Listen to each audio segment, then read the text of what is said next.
사랑하는 형제자매 여러분, 오늘은 교회력으로 창조절 두 번째 주일입니다. 권능과 위대하심으로 태초에 하늘과 땅과 온 우주 만물을 말씀으로 창조하신 우리 주님께서 우리를 부르셨습니다. 모든 만물을 은혜로 맞아주시고 지으신 모든 피조물에게 긍휼을 베푸시는 주님 앞에 이제 우리의 마음과 뜻을 다하여 영과 진리로 주님의 이름을 찬양하며 예배합시다. 아멘. 만복의 근원 하나님, 온 백성 찬송 드리고 저 천사여 찬송하세. 찬송 성부 성자 성령. 아멘. 지휘자를 따라 부르는 다윗의 노래. 어리석은 사람은 마음속으로 하나님이 없다 하는구나. 그들은 한결같이 썩어서 더러우니 바른 일을 하는 사람이 아무도 없구나. 주님께서는 하늘에서 사람을 굽어 보시면서 지혜로운 사람이 있는지 하나님을 찾는 사람이 있는지를 살펴보신다. 너희 모두는 다른 길로 빗나가서 하나같이 썩었으니 착한 일을 하는 사람이 하나도 없구나. 죄악을 행하는 자는 다 무지한 자냐. 그들이 밥 먹듯이 내 백성을 먹으면서 나 주를 부르지 않는구나. 하나님이 의인의 편이시니 행악자가 크게 두려워한다. 행악자는 가난한 사람의 계획을 늘 좌절시키지만 주님은 가난한 사람을 보호하신다. 하나님 시온에서 나오셔서 이스라엘을 구원하여 주십시오. 주님께서 당신의 백성을 그들의 땅으로 되돌려 보내실 때에 야곱은 기뻐하고 이스라엘은 즐거워할 것이다. 아멘. 왕의 왕 되신 주 하늘에 계시니 이 세상 죄악 이기신 구주 예수. 저 천군 천사들 주옹위하고서 무성도 함께 영원히 늘 섬기네. 아멘. 자비롭고 은혜로우시며 노하기를 더디하고 한결같은 사랑과 진실이 풍성하신 하나님께서는 우리의 악과 허물과 죄를 용서하신다고 하셨습니다. 이제 그 말씀을 의지하여 우리 죄를 고백하오니 주님께서 저에게 은총을 베푸시는 것이 사실이면 우리의 악과 우리의 죄를 용서해 주시고 모든 불의에서 우리를 깨끗하게 해주시고 우리를 주님의 소유로 삼아 주시옵소서. 주여 주 예수여 저를 기억해 주소서. 주여 주 예수여 당신 나라 임하실 때 주여 주 예수여 저를 기억해 주소서. 주여 주 예수여 당신 나라 임하실 때.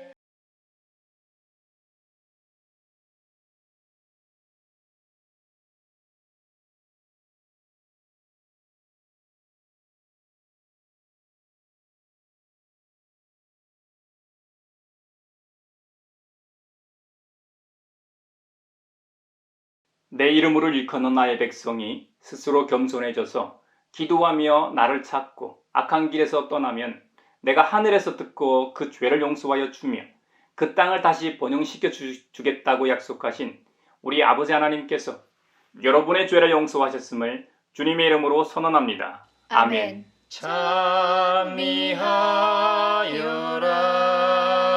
오 나의 영혼아. 참미하여라 거룩한 주 이름. 오늘 우리에게 주신 구약의 말씀은 예레미야서 4장 11절에서 12절, 22절에서 28절입니다. 하나님의 말씀을 경청하십시오. 그때가 오면 이 백성과 예루살렘이 이런 말을 들을 것이다. 소용돌이 치는 열풍이 사막에서 불어온다. 나의 딸, 나의 백성이 사는 곳으로 불어온다.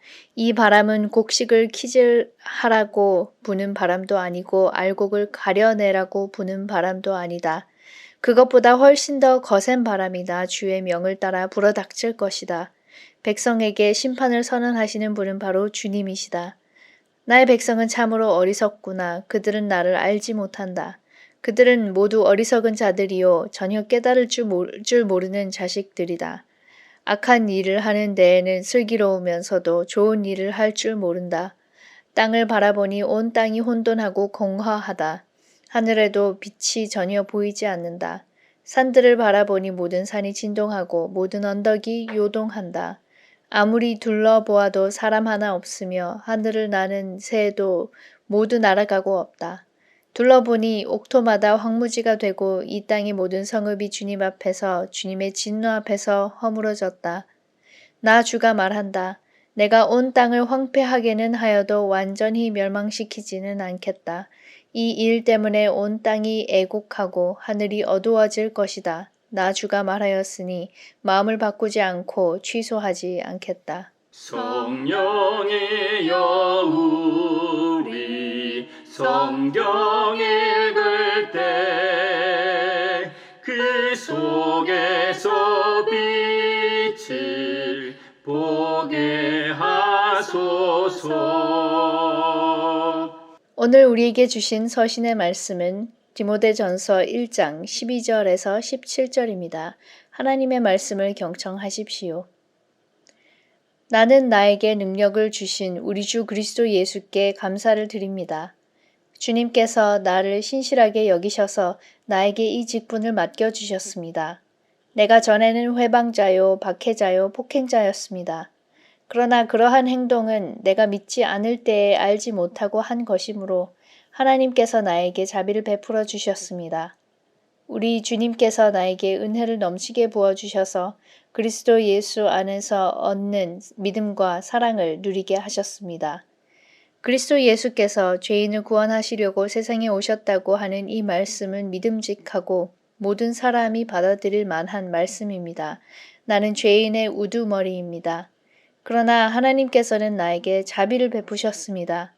그 뜻은 그리스도 예수께서 끝없이 참아 주심의 한 사례를 먼저 나에게서 드러내 보이심으로써 앞으로 예수를 믿고 영생을 얻으려고 하는 사람들의 본보기로 삼으시려는 것입니다. 영원하신 왕, 곧 없어지지도 않고 보이지도 않는 오직 한 분이신 하나님께 존귀와 영광이 영원 무궁토록 있기를 빕니다. 아멘. 성령이여 우리 성경 읽을 때 그 속에서 빛을 보게 하소서. 오늘 우리에게 주시는 복음의 말씀은 누가복음서 15장 1절로 10절입니다. 주님의 말씀을 경청하십시오. 세리들과 죄인들이 모두 예수의 말씀을 들으려고 그에게 가까이 몰려들었다. 바리새파 사람들과 율법학자들은 투덜거리며 말하였다. 이 사람이 죄인들을 맞아들이고 그들과 함께 음식을 먹는구나. 그래서 예수께서는 그들에게 이 비유를 말씀하셨다. 너희 가운데서 어떤 사람이 양 100마리를 가지고 있는데 그 가운데서 한 마리를 잃으면 99마리를 들에 두고 그 잃은 양을 찾을 때까지 찾아다니지 않겠느냐. 찾으면 기뻐하며 자기 어깨에 메고 집으로 돌아와서 벗과 이웃 사람을 불러 모으고 나와 함께 기뻐해 주십시오. 잃었던 내 양을 찾았습니다 하고 말할 것이다. 내가 너희에게 말한다. 이와 같이 하늘에서는 회개할 필요가 없는 의인 99보다 회개하는 죄인 한 사람을 두고 더 기뻐할 것이다.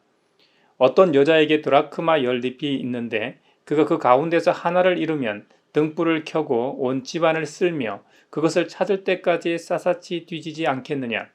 그래서 찾으면 벗과 이웃 사람을 불러 모으고 말하기를 나와 함께 기뻐해 주십시오. 잃었던 드라크마를 찾았습니다 할 것이다. 내가 너희에게 말한다. 이와 같이 회개하는 죄인 한 사람을 두고 하나님의 천사들이 기뻐할 것이다. 이것은 주님의 말씀입니다. 하나님 감사합니다.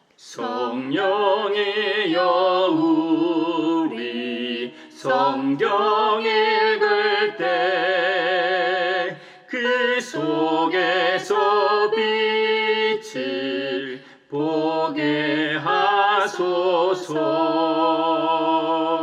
사회를 위하여 기도합니다. 코로나19가 시작되고 거리두기 없는 첫 추석 명절입니다. 가족과 친척을 만나러 이동하는 모든 사람들이 안전하게 해주시고 명절 연휴에도 일을 쉴 수 없고 가족을 만날 수 없는 분들이 있습니다. 그들이 외롭지 않게 하시고 이 사회 구성원 모두가 가족들과 함께 할 때 화목한 시간을 보내며 재충전하게 하소서. 성령의 은사를 나에게 채우사 주님의 사랑 본받아 나 살게 하소서. 교회를 위하여 기도합니다. 출애굽 사건을 통해 보듯이 하나님의 구원의 목적은 이스라엘 백성이 하나님을 예배하는 자로 부르셨음을 알게 됩니다. 구약의 구원 사건은 신약의 예수 그리스도의 십자가 구속 사건으로 이어집니다. 복음으로 부름받은 그리스도인들이 예배와 삶으로 코로나 이후를 살아가길 원합니다.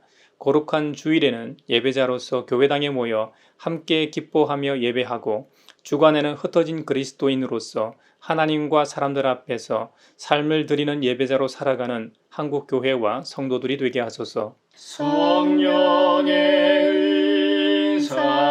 은사를 나에게 채우사 주님의 사랑 본받아 나 살게 하소서. 세계 평화를 위하여 기도합니다. 최근 파키스탄의 3분의 1이 홍수로 잠기는 일이 있었습니다. 그런데 같은 시기 중부와 서부 아프리카의 17개 국가에서도 이례적인 홍수가 일어나 250명이 사망하고 12만 6천 명의 수재민이 발생했습니다. 이미 단순한 기상 변화가 아니라 기후 재앙이라고 할 수 있습니다. 인간으로 인해 지구 온도가 이미 1.1도 올랐고 온난화가 가속화되어 1.5도 오르면 지구의 거의 모든 산꼭대기의 빙하가 다 녹고 북부 온대림이 불타버려 동식물과 인간 사회에 재앙이 예고됩니다. 당장 한국도 이대로 가면 2030년에는 국토의 5%와 함께 인천공항이 침수되고 300만 명 이상이 이재민이 될 수 있습니다. 한국과 전 세계의 지도자들과 기업들과 시민들은 사태의 심각성을 당장 인지하고 미래 세대뿐만 아니라 현재 살아가는 우리 모두를 위해 탄소 감축 정책을 추진하게 하소서. 성령의 은사를 나에게 채우사 주님의 사랑 본받아 나 살게 하소서. 햇빛 추석. 좀 어색한 표현입니다만 형제자매 여러분, 추석 명절을 잘 보내고 계시는지요? 자녀된 사람으로서 부모의 은혜를 입지 않고 사는 사람은 아무도 없습니다. 흉악한 범죄를 저지른 사람이라고 해도 특히 엄마라는 단어 앞에 눈시울이 뜨거워지고 가슴이 미어지기 마련입니다. 그것이 본능이기 때문이죠. 부모의 은혜는 다 갚을 길이 없습니다. 자식이 철이 들면 이미 늦다는 말이 있죠. 정말 그런 것 같습니다. 저도 어릴 적에 나중에 커서 부모에게 호강시켜 드리겠다고 했지만 그러질 못했습니다. 그렇다고 여러분 모두가 그렇다는 말은 아닙니다. 일반적으로 그렇다는 의미입니다. 자식이 나이가 들고 철이 들어감에 따라 부모도 자연스레 늙어갑니다. 효도 제대로 한번 하려고 정신을 차리고 돌아보면 노환으로 거동이 불편하거나 이미 이 세상에 계시지 않을 때가 많기 때문입니다. 어머님의 은혜라는 노래의 가사를 보면 나를 낳으시고 키우시는 그 은혜를 노래하고 있습니다. 높고 높은 하늘과 넓고 넓은 바다가 있지만 나에게는 높고 넓은 게 또 하나 더 있다고 노래합니다. 노래 끝부분에서는 푸른 하늘과 바다보다도 높고 넓다고 노래하고 있습니다. 저 높은 하늘보다도 더 높고 저 넓은 바다보다도 더 넓은 사랑으로 나를 낳으시고 키워주신 그 은혜를 보답할 길이 없기에 남녀노소 지위고 인종, 민족 모든 것을 초월하여 인간이라면 누구나 부모님 생각에 눈시울을 붉히고 마음이 미어지는 것입니다. 그래서 우리 기독교에서는 하나님의 무한하신 사랑과 은혜를 종종 육신의 부모의 은혜에 비유하곤 합니다. 이 세상에서 가장 하나님의 은혜에 가까운 것이 부모의 은혜이기 때문이죠. 모든 그리스도인들이 하나님으로부터 받은 은혜 역시 우리 각자가 부모로부터 출생하고 양육받은 것처럼 영적으로 다시 태어나 매 순간 주님의 돌보심과 인도하심에 대한 은혜입니다. 명절이 되면 민족 대이동이라는 말이 있을 정도로 고향 방문을 하게 됩니다. 이번에는 코로나 이후 처음으로 좀 더 자유롭게 모든 시설을 이용할 수 있기 때문에 귀성길이 평년보다 더 오래 걸렸다고 하죠. 서울을 기준으로 부산이나 목포의 경우도 평년보다 2-3시간 더 걸려 9시간 넘게 걸린다고 보도를 보았습니다. 1년 중 몇 번 아니지만 이렇게 피곤한 귀성길에 오르는 이유가 가족과 집, 고향이 있기 때문일 겁니다. 마치 산란하기 위해 목숨을 건 긴 여정을 하는 여느 때처럼 말입니다. 우리 그리스도인들도 영원한 고향인 하나님 나라에 들어가기 전에 교회라는 지상집을 통해 연습합니다. 그리고 예배를 통해 하늘나라에서 영원토록 살아계신 하나님을 예배하는 예행 연습을 하고 있습니다. 그래서 우리의 예배가 살아있는 것이고 활기가 있고 생동감이 넘치는 이유입니다. 매주일 같은 장소에서 동일한 사람들과 같은 예배 순서에 따라 한 마음으로 예배하는 것이 참으로 놀랍지 않습니까? 그렇다면 우리 그리스도인들도 나를 낳아주시고 키워주신 부모에게 감사하듯이 우리를 영적으로 새롭게 태어나게 하신 영적인 아버지이신 하나님께 감사하는 것이 마땅합니다. 그렇다면 그 하나님의 은혜는 무엇일까요? 디모데전서 1장에 보면 사도 바울은 자신의 사례를 들어 설명하고 있습니다. 사실 사도 바울이 고백하고 있는 것처럼 바울은 계명 이전 사울 시절에는 기독교를 비방하고 회방한 사람이었습니다. 심지어 그는 초대 교인들을 박해하고 폭행까지 자행한 인물이었습니다. 그랬던 그가 주님의 은혜로 이제는 회방자요 박해자요 폭행자가 아니라 자신이 그토록 혐오했던 그 복음을 전하는 자가 되어 있습니다. 참으로 이상하고 신기한 일입니다. 사람이 이렇게 쉽게 바뀌기란 어려운 일입니다.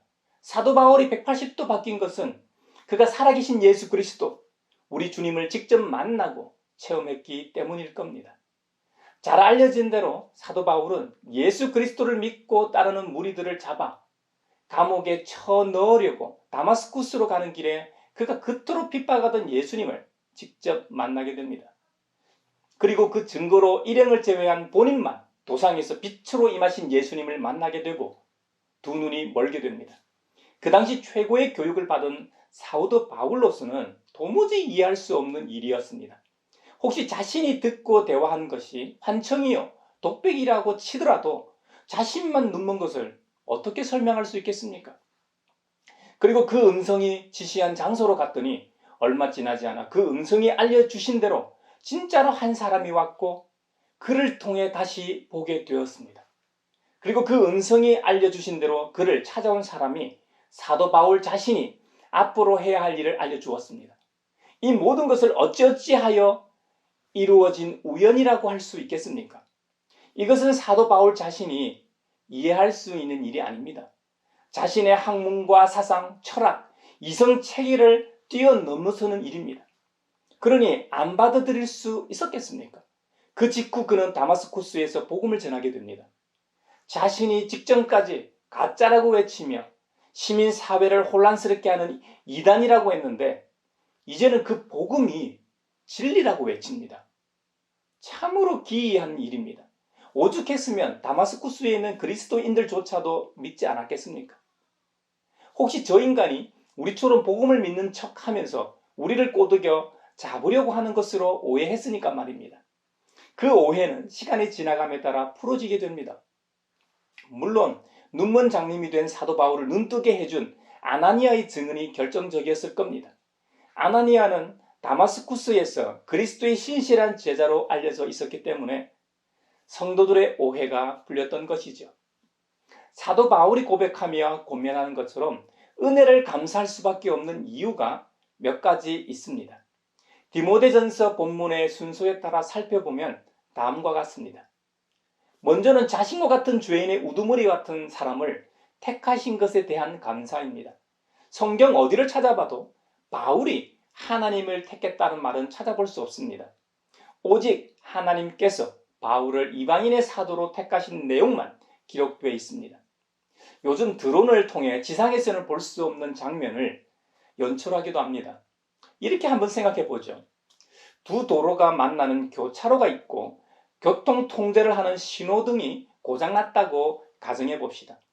그런데 그 시각 신호등이 고장난 걸 모른 채 양도로에서 두 차가 엄청난 속도로 달려오고 있습니다. 교차로에 다다랐을 때는 핸들을 틀거나 브레이크를 밟아도 소용이 없습니다.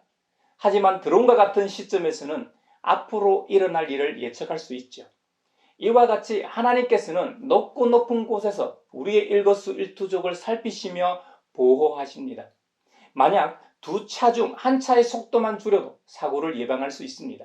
하나님께서 사도 바울을 택하신 사건은 죄악의 구렁텅이로 그것도 엄청난 속도로 달려가는 바울의 손을 잡으시고 멈추게 하시는 일과 같습니다. 그래서 바울은 자신을 택하신 은혜에 대해 감사하고 있는 것이죠.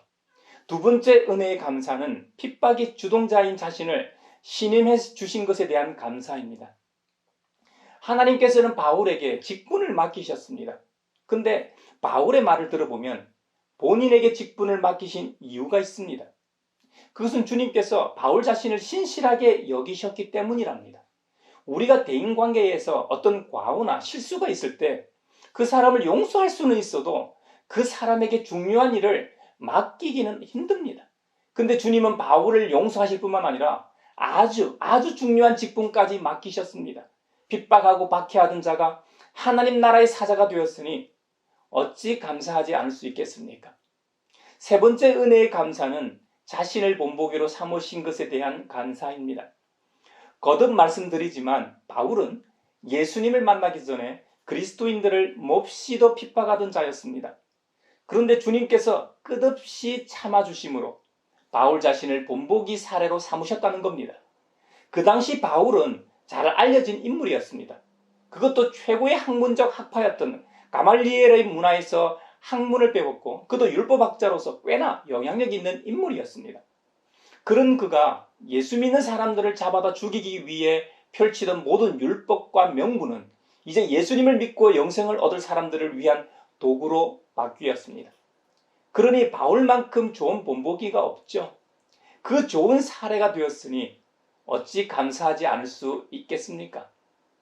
마지막 네 번째 은혜의 감사는 자신에게 능력을 주신 것에 대한 감사입니다. 사실 이 감사는 본문 순서로 보면 가장 먼저 나옵니다만 직분을 주시고 사명 감당하게 하시기 위해 더불어 주신 것이었기 때문에 마지막에 다루게 된 것입니다. 그렇기 때문에 바울이 회심 후 일평생 수고를 얼마나 많이 했습니까? 그 어떤 사도보다도 더 많이 수고한 점은 성경의 기록을 통해 알 수 있습니다. 하지만 바울은 이렇게 고백합니다. 내가 나 된 것은 하나님의 은혜로 된 것입니다. 내가 나 된 것은 하나님의 은혜로 된 것입니다. 그래서 바울은 내가 한 업적을 보십시오 하고 자랑하지 않습니다. 오히려 자신의 약한 것을 자랑했던 바울입니다. 왜냐? 내가 약할 때 강하신 하나님이 앞서서 일하시기 때문입니다. 교회에서 일할 때뿐만 아니라 우리가 시민사회의 구성원으로서 살아갈 때도 마찬가지입니다. 믿는 자로서 우월한 자세나 우리는 영적이고 세상은 속되다라는 자세를 취하면 안 됩니다. 항상 겸손함으로 그들을 대해야 합니다. 매번 낮은 자세로 굽실굽실해야 한다는 말이 아닙니다. 모두가 동등한 인격체로서 대해야 한다는 의미입니다. 믿는 자나 믿지 않는 자 모두가 동등하다는 말입니다. 사람은 본성적으로 자신보다 좀 잘난 사람을 보면 부러워하고 질투하기도 합니다만 굽실거리고 낮은 자세를 취하기 마련입니다. 창조주 하나님 앞에서는 모든 피조물이 동동합니다. 창조주를 찬양하는 피조 세계 찬양 대원으로서 파트가 다를 뿐입니다. 모두가 자신의 천성을 따라 소리를 낼 때 가장 멋진 하모니를 낼 수 있습니다. 이것이야말로 전 우주의 멜로디일 겁니다. 우리 가양교회와 형제자매님들이 그 아름다운 멜로디의 한 파트와 소리가 되길 바랍니다. 바울은 이런 일을 가능하도록 능력을 주신 것에 대한 감사를 드리고 있는 것이죠. 그러니 우리도 우리 자신에게 베푸신 은혜에 대하여 감사하는 사람들이 되어야 하겠습니다. 감사를 잊은 사람은 감사할 일이 점점 사라지게 됩니다. 반면 감사하는 사람에게는 감사할 일이 자꾸 생기게 됩니다. 누가복음 15장에 보면 예수님을 따르던 사람들을 크게 두 분류로 나눌 수 있습니다. 세리들과 죄인들과 같은 사회적 약자가 있었고, 또 바리새파 사람들과 율법학자들과 같은 기득권이 있었습니다.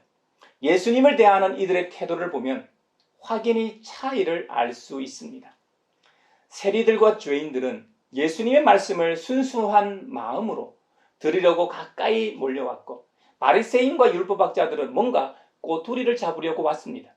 누가복음 15장 본문에 보면 바리새인과 서기관들은 투들거렸다고 기록되어 있습니다. 그것도 예수님을 비난했습니다.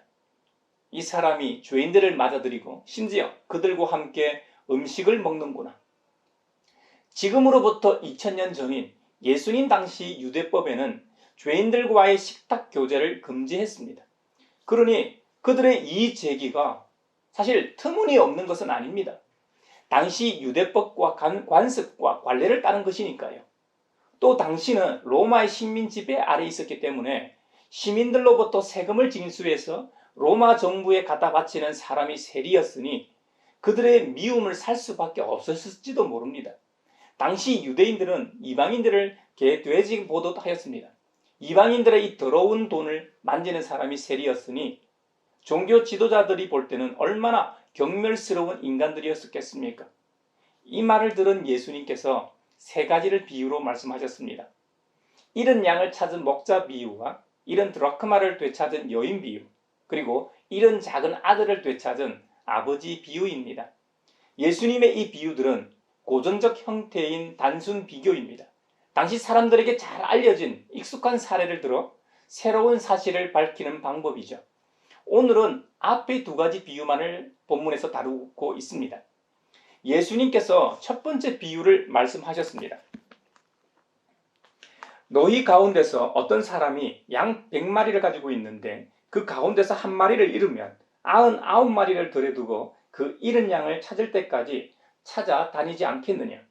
너희 가운데서 찾으면 기뻐하며 자기 어깨에 메고 집으로 돌아와서 벗과 이웃 사람을 불러 모으고 나와 함께 기뻐해 주십시오. 잃었던 내 양을 찾았습니다 하고 말할 것이다.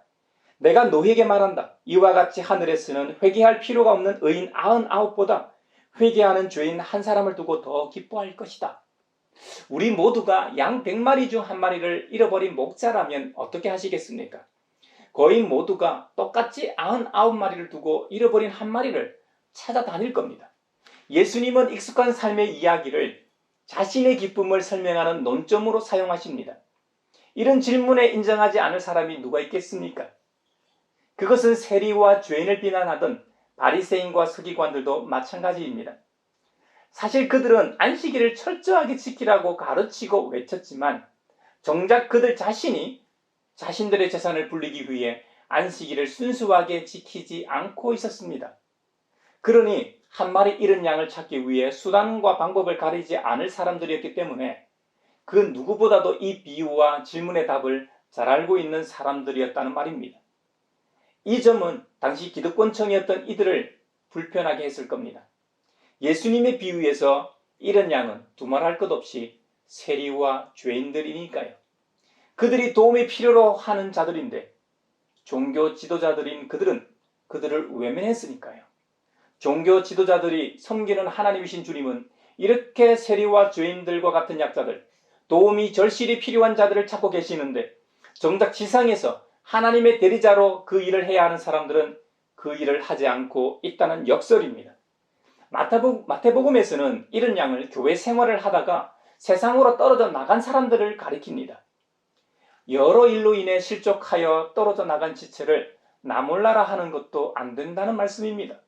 복음 전도와 관련해서 영혼 구원에만 적용할 것이 아니라 교회 내에서도 적용할 수 있는 은혜로운 말씀입니다. 예수님께서 말씀하신 두 번째 비유는 8절 이하인데요.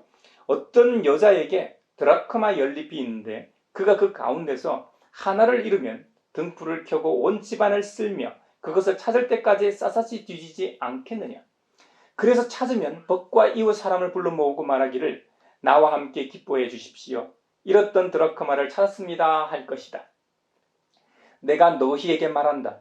이와 같이 회개하는 죄인 한 사람을 두고 하나님의 천사들이 기뻐할 것이다. 아멘. 첫 번째 비유와 두 번째 비유의 이 차이점은 양에서 동전으로 잃은 것이 바뀌었습니다. 그리고 찾는 이가 목자에서 여인으로 바뀌었습니다. 즉 생물에서 무생물로 바뀌었고 남자에서 여자로 바뀌었습니다. 목자 중 여성도 있을 수 있지만 대부분은 남자였기 때문입니다.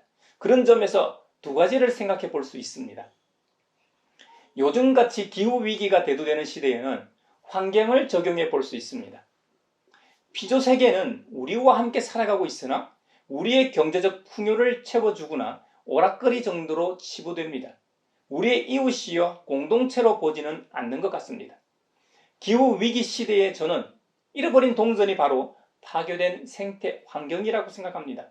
그리고 이것을 찾는 여인은 자신이 배 아파 낳은 아이를 잃어버린 엄마의 심정으로 느껴집니다. 잃어버린 동전을 찾은 뒤 이웃들을 초대해 기뻐했던 것은 하나님의 기쁨으로 묘사됩니다.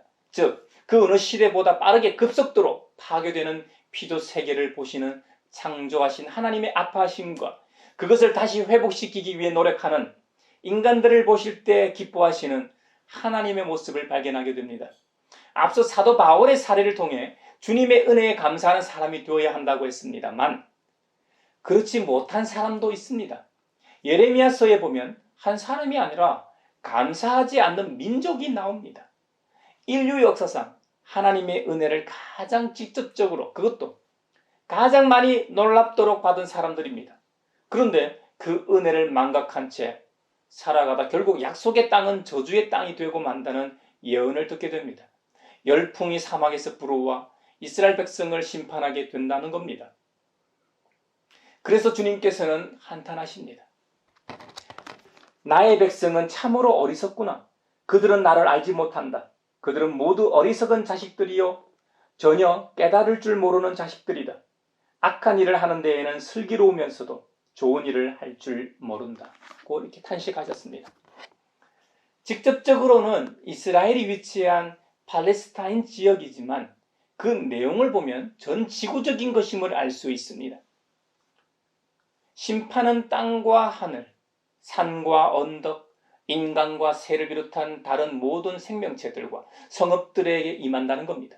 23절에 보면 땅을 바라보니 온 땅이 혼돈하고 공허하다. 하늘에서도 빛이 전혀 보이지 않는다. 이것은 마치 창조 전의 모습과 같습니다. 창세기 1장 1, 2절에 보면 태초에 하나님이 천지를 창조하셨다. 땅이 혼돈하고 공허하며 어둠이 깊음 위에 있고 하나님의 영은 물 위에 움직이고 계셨다. 창조 전에 땅이 혼돈하고 공허했던 것처럼 심판의 결과는 심각할 것임을 경고하십니다. 탄소 배출량을 줄이지 않으면 지구의 온도는 가파르게 상승해 지구온난화가 심화되어 그린란드나 북극, 남극까지 많은 빙하가 녹아 해수면이 상승한다고 많은 과학자들이 경고하고 있습니다. 그렇게 아름답던 아프스의 빙하들도 꼭대기 빼고는 다 사라졌습니다. 그렇게 되면 해안에 위치한 도시들은 거의 잠기게 됩니다. 해수면 상승 시뮬레이션을 할 수 있는 옐로우의 세계라는 사이트에서 해보면 그 심각성을 금방 알 수 있습니다. 제가 태어나고 자란 부산 일대와 지금 살고 있는 서울도 안전하지 않습니다. 우리 가양교회의 여러 방향과 사역 중 하나가 바로 환경에 관한 것입니다. 아직은 그 힘이 미미하여 구체적인 액션을 취하지 못하고 있습니다만 그 정신과 마음 자세만은 그렇다는 말입니다. 또 여성들의 역할을 강조하고 있다는 점도 참 주목할 부분입니다. 교회에서 식당이나 바자회 등 크게 눈에 띄지 않는 일들을 주로 해왔습니다만 앞으로는 여성의 역할과 비중이 더 커야 합니다. 아니, 본래 성경에서 말하고 있는 것처럼 하나님의 일은 남성 중심이 아닙니다. 남녀 평등하게 주님의 일을 섬겨야 합니다. 이것이 두 번째 이른 드라크마를 되찾은 여인의 비유에서 우리가 읽을 수 있는 의미일 겁니다. 사랑하는 형제자매 여러분, 오늘 우리는 은혜를 감사하라는 제하의 말씀을 나누었습니다. 사도 바울은 자신을 구원하신 것에 대한 감사를 드렸습니다. 우리는 그 감사를 본문 기록 순수에 따라 세부적으로 나누어서 살펴보았습니다. 자신을 택하신 것에 대한 감사와 신실하심으로 신임해 주신 것에 대한 감사, 그리고 그리스도인들을 핍박하던 자신을 하나님의 일꾼으로 지명해 주신 것에 대한 감사, 마지막으로 맡겨주신 사명을 잘 감당할 수 있도록 능력 주신 것에 대한 감사를 드렸습니다. 한마디로 모든 것에 대한 감사를 드렸다는 말입니다. 그러다 보니 억울하게 감옥에 갇혔을 때도 그는 감사하며 하나님을 찬양하고 예배하였습니다.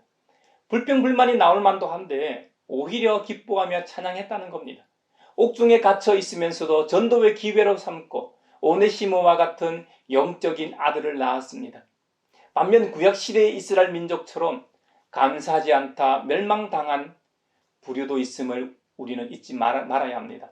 특히 창조주께서 피조물인 우리를 선택하신 것에 대한 감사를 바로 인식할 때 기후위기 시대에 신음하는 피조세계를 외면해서는 안 됨을 예레미야서와 누가복음 70드라크마를 되찾은 여인 비유에서 살펴보았습니다. 탄소 배출을 줄이고 친환경적으로 생활하기 위해 다 같이 노력할 때 창조주 하나님을 기쁘시게 하는 일이요, 이것이 삶의 예배임을 잊지 맙시다. 이번 한 주간도 우리 모두가 우리 자신에게 베푸신 은혜에 감사하는 시간이 되시기를 바랍니다.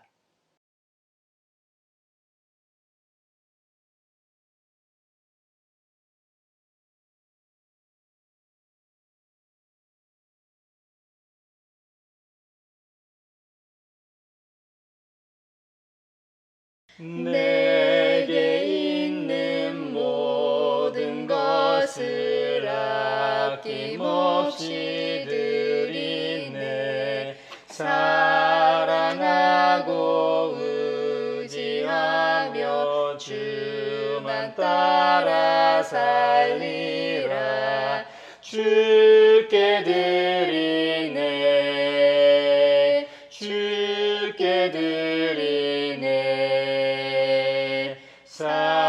사랑하는 구주 앞에 모두 드리네. 아멘. 여기에 모인 우리는 우리의 믿음의 역사와 사랑의 수고와 우리 구주 예수 그리스도에 대한 소망의 인내를 여기 연보에 담아 올려드립니다.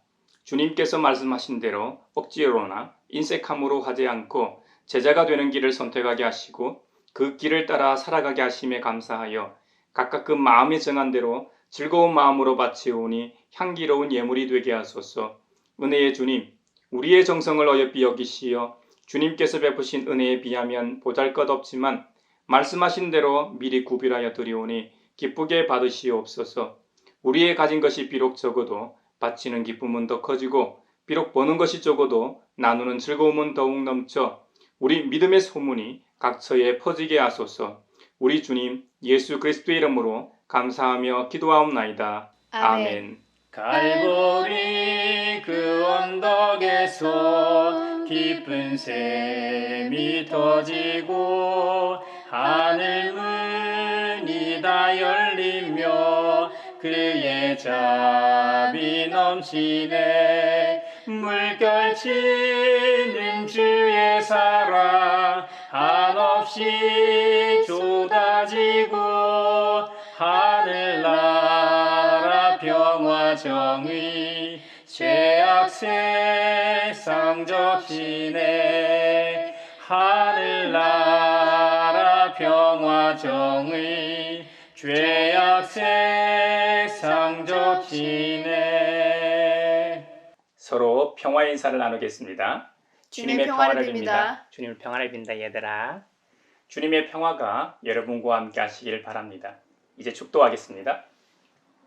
우리를 하나님 나라의 백성으로 부르신 아버지 하나님께서 여러분에게 복의 복을 내려주셔서 언제 어디서나 여러분을 지키시기를 원하며 주님께서 그분의 인자한 얼굴을 여러분에게 비추사 필요에 따라 물질과 건강과 은혜 베푸시기를 원하며 주님께서 여러분이 하는 일과 가정과 자녀들과 함께 하시길 원하며 주님의 몸된 하나의 거룩하고 보편적인 사도적인 모든 교회와 코로나 종식을 바라는 이 나라와 세계 그리고 우크라이나 전쟁 종식과 한반도 평화 통일과 추석 명절 귀성길과 귀경길 위에 함께 하시길 원하며 오늘 말씀처럼 주신 모든 은혜에 감사하는 사람들 위에 평강 주시기를 성부와 성자와 성령의 이름으로 축원하옵나이다. 아멘.